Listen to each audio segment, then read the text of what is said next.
Okay, so you know economics, right? I mean, we hear about it all the time. But when it comes to actually understanding it, especially stuff like trade and tariffs, it can feel kind of like, well, overwhelming. You know what I mean? It's like drinking from a fire hose with all this info out there. Yeah, it can definitely be a lot to process all at once. It's like trying to put together a piece of furniture without the instructions. Exactly. So today we're going to break it all down. We're doing a deep dive into the basics, economics, trade, and these things called tariffs. Right, and we're not just going to define these terms. We really want to get into the arguments, the nitty-gritty of why people are for or against tariffs, especially the recent ones that have been in the news. Totally. And to do that, we've got an awesome lineup of sources here. We've got Thomas Sowell, always a sharp mind. Then there's Dave Smith, who's really great at explaining the fundamentals in a clear way. Oh, and of course, we can't forget Milton Friedman, the legend himself, when it comes to talking about trade. And we've got Robert Murphy breaking down supply and demand. Plus, we found this really interesting video by Emily. It's like a compilation of different perspectives on the tariffs that Trump put in place during his presidency. So we've got a lot to cover. Our mission today is to pull out the most important takeaways from these diverse voices. What are the key ideas here? What's the heart of the debate about tariffs, especially those enacted by Trump? It's going to be fascinating to see how all these perspectives line up or maybe clash. So let's get started. With something as fundamental as economics, where do we even begin? Well, I think a good place to start is with Dave Smith. He talks about how economics at its core is about taking things from nature, those natural resources, and turning them into things that people want and need. Like making something useful out of what's just out there in the world. Right. That's basically what we call an economic good, like taking clay from the ground and turning it into a pot or something. Okay, so that's the starting point.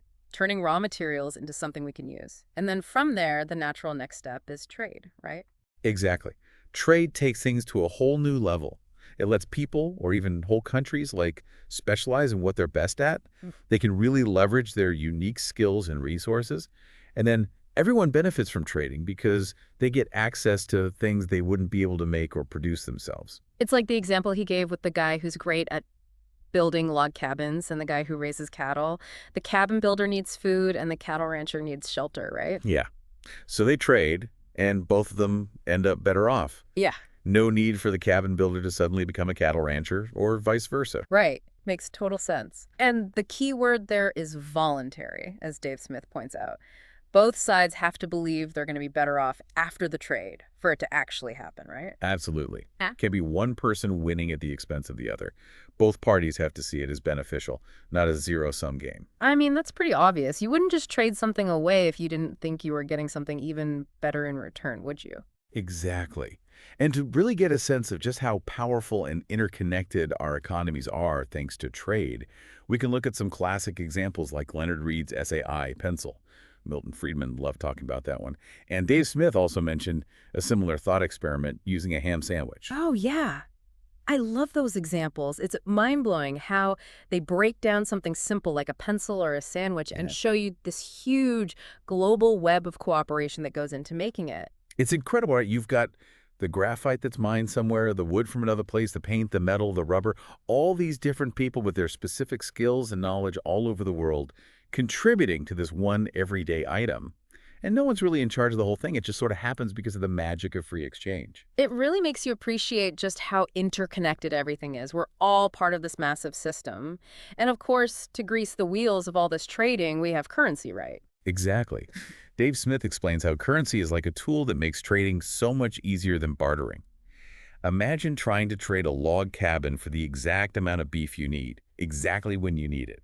It just wouldn't work. Right. That would be a logistical nightmare. Totally. Currency gives us a universally accepted way to exchange value and to store value, which makes everything flow so much more smoothly. So instead of directly swapping goods like in a barter system, you can trade your goods or your labor for currency and then use that currency to get what you need from someone else. It's like the oil that keeps the whole economic engine running. Perfect analogy. And with currency making trade so much easier, we inevitably run into the idea of a trade deficit, which often causes people to freak out. Right, like when we hear that the U.S. has a trade deficit with China, for example, it sounds like a bad thing. Dave Smith has a really helpful way of thinking about this. He compares it to your household's relationship with a supermarket. You probably buy a lot of groceries from the store, but you don't really sell anything back to them, do you? No, not really. I guess I have a trade deficit with my grocery store then. Exactly. And the point is that trade isn't always a closed loop within one nation.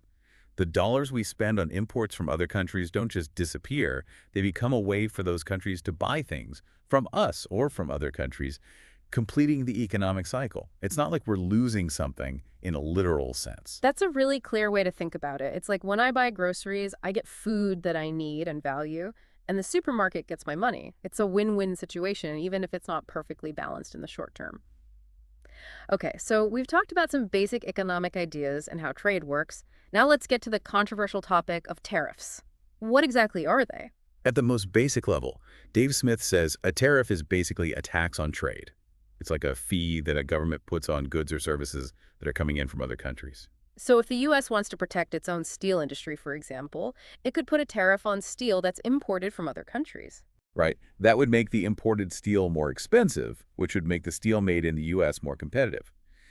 Milton Friedman and Thomas Sowell both talked about this. Okay, so that's the intended effect. It protects domestic industries from foreign competition, but I'm guessing there are also some unintended consequences, right? What are some of the less obvious effects of a tariff like that?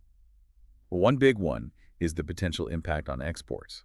If we import less steel from other countries because of the tariff, those countries have fewer dollars to spend on goods and services from the U.S. Milton Friedman gave the example of agriculture in Kansas.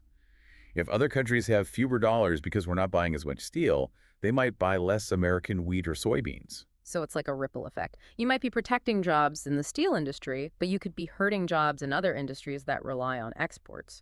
Exactly. And Friedman really emphasizes this idea of visible versus invisible effects.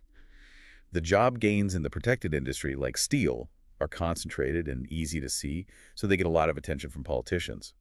But the job losses in export industries might be spread out across the country and harder to track. Right. So the problems that are more visible and concentrated tend to get more attention, even if the overall impact is negative. That makes sense. Now let's talk about the arguments against tariffs. Milton Friedman was a huge advocate for free trade. What were his main points? Well, Friedman argued that even if another country floods the U.S. market with cheap goods, like Japanese steel in his example, Yeah. it doesn't necessarily mean that the U.S. is losing out in the long run. How so? What happens to all those dollars that Americans spend on those cheap imports? Those dollars don't just disappear. They go to the foreign countries that sold us those goods. And then they use those dollars to buy other things, either from the U.S. or from other countries. So ultimately, those dollars end up back in the global economy, potentially fueling demand for U.S. products and creating jobs in export industries. So it's not a one-way street. The money we spend on imports could eventually come back to us in the form of demand for our exports. What about consumers, though? How do they factor into all of this? Friedman was very clear that American consumers benefit directly from having access to cheaper imported goods. They get to buy things like steel or products made with steel at a lower price, which frees up more of their money to spend on other things, boosting the economy further. Lower prices for consumers and potentially more jobs in export industries. That's the essence of the free trade argument as Friedman saw it. Let's bring in Thomas Sowell now and get a historical perspective on this, especially with regards to the Smoot-Hawley tariffs. Yeah, Sowell brought up a really important historical example, the Smoot-Hawley Tariff Act of 1930. He said that 1,000 economists at the time warned against putting these trade restrictions in place. They predicted that it wouldn't create jobs and would actually provoke other countries into retaliating with their own tariffs. And sadly, history proved them right, didn't it? It really did. The Smoot-Hawley tariffs are widely blamed for worsening the Great Depression. Sowell pointed out something interesting about the timeline. Unemployment spiked after the stock market crash in 1929, but it started to go down for a while. It was only after the government started intervening heavily in the economy, including with these tariffs, that unemployment shot up to 25% within a few years. That's a stark reminder of how messing with free trade can have unintended consequences. And Sowell was also concerned about repeating those same mistakes, wasn't he? Absolutely. He was worried about the danger of starting a trade war, where countries keep retaliating with higher and higher tariffs. He said everyone loses in a situation like that. And that same warning about trade wars came up in the Ann Molly video with Ronald Reagan, too, right? Yes, Reagan was very clear that tariffs might seem like a good idea in the short term to protect domestic industries, but they end up making those industries less competitive in the long run. They become reliant on protection and stop innovating. Plus, as he pointed out, once you start down the path of tariffs, it's easy to end up in a trade war which hurts everyone, especially consumers who end up paying higher prices. And we also heard from Rand Paul in that video, who's a pretty vocal opponent of tariffs. Yeah, Rand Paul's view is very much aligned with the free trade argument. He basically says that tariffs are a bad idea because they make things more expensive for consumers. He strongly believes that trade is a good thing and we shouldn't be putting up barriers to it. I think his quote sums it up perfectly. The consumer wins when the price is the lowest price. Tariffs raise prices, and they're a bad idea for the economy. Okay, so we've heard some strong arguments against tariffs from Friedman, Sowell, Reagan, and Rand Paul, based on both economic theory and historical experience. Now let's flip the script and look at the arguments in favor of tariffs, especially those that were used to justify the tariffs that Trump put in place. Sure, let's do that. One of the main arguments for tariffs, as Orrin Cass explained, is that they can generate revenue for the government. So instead of taxing people's income or their purchases, Mm. the government can tax goods that are coming into the country. Exactly. And proponents of tariffs say that this revenue could be used to lower other taxes or to pay down the national debt. Makes sense. What are some other reasons people give for supporting tariffs? Well, another argument is that tariffs can encourage companies to produce things domestically instead of importing them. So if you make it more expensive to import steel, for example, it might become more profitable for companies to make steel in the U.S., which could create jobs. Right. And Orrin Cass brought up a good example of this. After Reagan put pressure on Japanese car manufacturers in the 80s, they started building plants in the U.S., which created jobs and boosted the economy. Interesting. So tariffs can be used as a tool to encourage domestic production. But didn't Reagan later warn against becoming too reliant on this kind of protection? He did. He was worried that if industries get too used to having tariffs protecting them from competition, they'll lose their incentive to innovate and become less efficient over time. That's a key point to consider. It's like a double-edged sword. You might get some short-term benefits, but there could be long-term downsides if industries become too dependent on tariffs. Exactly. Now, another argument that was used to justify Trump's tariffs was the idea of reciprocal tariffs. What does that mean? It means that if another country puts a tariff on goods from the U.S. will put a tariff on goods from that country at the same rate. So it's like a tit-for-tat kind of thing. Right, an eye for an eye. Yeah. It sounds like a way to pressure other countries into lowering their tariffs to create a more level playing field. That was the main idea. Dave Smith and Stephen Moore both talked about how frustrating it is when some countries get subsidies from the U.S., but then turn around and slap tariffs on American goods. Right, it seems unfair if they're getting benefits from the U.S., but not reciprocating. And Stephen Moore also pointed out that the U.S. actually has relatively low tariffs compared to some other countries, so it can feel like we're playing with one hand tied behind our backs. Okay, so there's a sense of fairness and trying to level the playing field. But then we have Peter Navarro, who was a big advocate for Trump's tariffs, and he went so far as to call tariffs tax cuts. That seems a little counterintuitive, doesn't it? It definitely raised some eyebrows. How do you even justify calling a tariff a tax cut? The argument, which is debated, is that the revenue generated from tariffs could theoretically be used to lower other taxes, like income taxes. But on the face of it, a tariff is an increase in the price of goods for consumers, which is essentially a tax. Yeah, that's how I've always understood it. Navarro also claimed that tariffs create high-wage jobs, but I'm not sure the evidence really supports that.